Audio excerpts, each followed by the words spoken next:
Olá, hoje falaremos um pouquinho sobre a região sul. Tá? Bom, o primeiro slide que trataremos mostra aí a, a região sul como ela é hoje. Né? A região sul, segundo o IBGE, é dividida em três estados: Paraná, Santa Catarina e Rio Grande do Sul. E aí nós temos um mapa do Brasil com a localização da região sul em relação às demais regiões do país. É a menor região em questão territorial do país, né? Tem uma população que consta hoje, a partir do censo de 2010, né, de praticamente 14,3% da população, né, da população brasileira. E em relação às demais metrópoles, as cidades da região sul, elas contam com um IDH realmente muito bom, né? Um IDH que mostra uma expectativa de vida de aproximadamente 73,9 anos, quase 74 anos, né? A menor mortalidade infantil do Brasil. Só lembrando, o IDH é um índice que se leva em consideração a expectativa de vida, a mortalidade infantil e o nível de educacional, né, de ensino, portanto, dessa região. Tá bom? No segundo mapa, aqui à direita, vemos um mapa do aspecto físico, um relevo da região sul. Percebe-se que é um relevo um pouco mais movimentado, chamamos de movimentado em terrenos mais altos, né? As regiões mais escuras são as regiões mais elevadas, e a região verde é a região de planícies. Nessa região mais elevada, onde se localiza, por exemplo, a região de clima um pouco mais frio e também a região que coincide com a região das araucárias, né, das florestas de araucária que já estão sendo ameaçadas por conta dos desmatamentos. É uma região subtropical, vou mostrar no próximo slide. É uma região subtropical, a região em laranja, com verões quentes, e também é subtropical com verões suaves, por conta das altitudes que a gente mostrou lá no mapa anterior, no mapa que coincide com a região, como eu falei, das matas de araucárias, né? A região da Mata Atlântica também ocupa essas áreas, no entorno dessas áreas de araucárias, que são as regiões mais centrais, né, da região sul.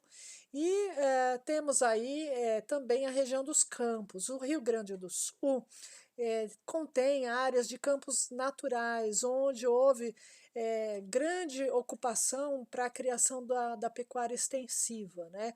Uma boa parte dessas áreas acabaram sendo arenizadas, né, transformadas em áreas mais áridas por conta do pisoteio constante dessas criações de bovinos, né? Então são impactos ambientais que têm se dado na região, tá? E também há um pequeno pedacinho da região do Cerrado aqui na região nordeste do estado do Paraná. Nesse terceiro slide, fala um pouco sobre os aspectos culturais que estão relacionados muito à ocupação antiga, né, de descendentes de imigrantes europeus na região, como alemães, italianos, eslavos. E aí vem tanto a questão da língua, né, que se fala em muitos desses lugares, o alemão, e também aos costumes e às festas que até hoje perduram, né, na região. Por exemplo, o uso da bebida do chimarrão, né, ela é uma cultura antiga ligada aos imigrantes, às festas como o Oktoberfest também, às vezes até na arquitetura, né, nós vemos sinais aí de uma urbanização com origem europeia. Bom, apesar de ter várias questões importantes em termos de ocupação e cultural e que tem um IDH alto, é importante lembrar que também existem problemas na região, não é que é tudo um mar de rosas, né? A industrialização em relação à industrialização, essa industrialização ela está muito ligada à indústria alimentícia, à produção, né, de automóveis, né, a indústria automobilística, a indústria também tem indústria de móveis, né, indústria têxtil no litoral, ligada à região de Blumenau, né. Bom, a indústria alimentícia, por exemplo, Sadia, Perdigão, elas estão muito relacionadas às pequenas propriedades. Então, essas grandes empresas elas entram em contato com os pequenos produtores, esses produtores tratam da criação, né, de granjas ou de criação de suínos, e a produção toda é vendida para essas empresas. Então, essas empresas ocupam áreas no entorno dessas pequenas propriedades, né, e acabam exportando não, levando, né, dirigindo, comercializando sua produção toda para o mercado das grandes metrópoles brasileiras, né. Bom, outra coisa importante é que existem jazidas minerais energéticas na região, né, como o xisto betuminoso e o carvão mineral, que levou, né, na sua origem, a indústria a se localizar próxima dessas jazidas, né. Essas jazidas estão localizadas na região leste, né, ou central da região dos estados, né? É importante lembrar isso.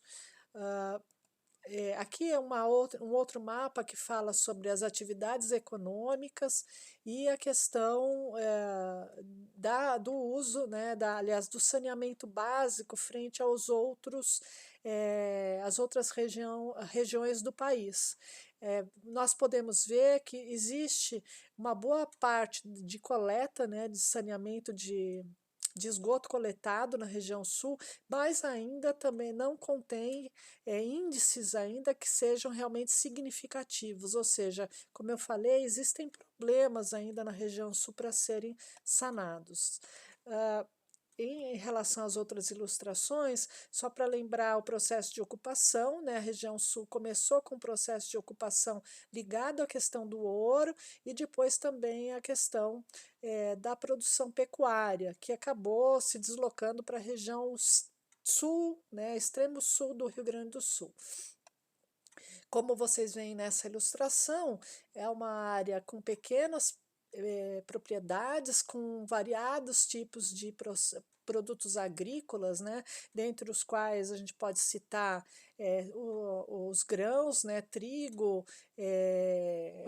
frutas como uva, morango, tomate, batata, enfim, gêneros de subsistência, né, e também produtos que acabam criando condições de gerar uma dinâmica comercial na região, como é o exemplo da uva, né? A cultura da uva ligada à indústria da uva, vinicultura, que tem atraído inclusive a atenção de turistas para a região.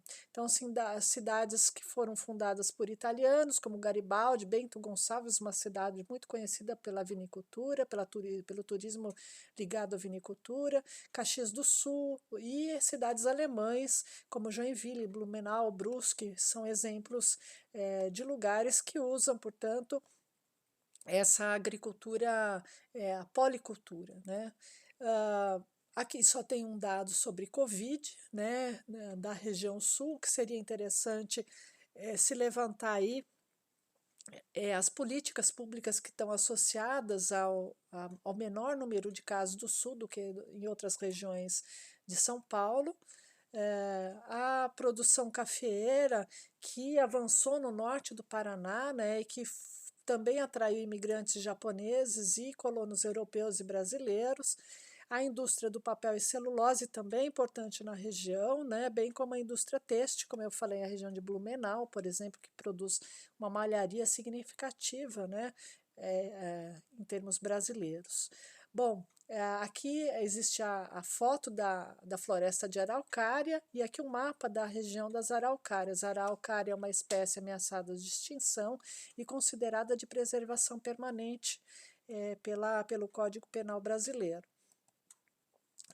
A região do Paraná, norte do noroeste do Paraná, é uma região conflituosa em termos agrários, em relação à concentração fundiária, e outro problema também que a gente verifica é a questão do consumo perigoso dos agrotóxicos, mesmo por parte dos pequenos produtores, o que vem causando problemas de doenças ou mortes relacionadas a esse uso indiscriminado.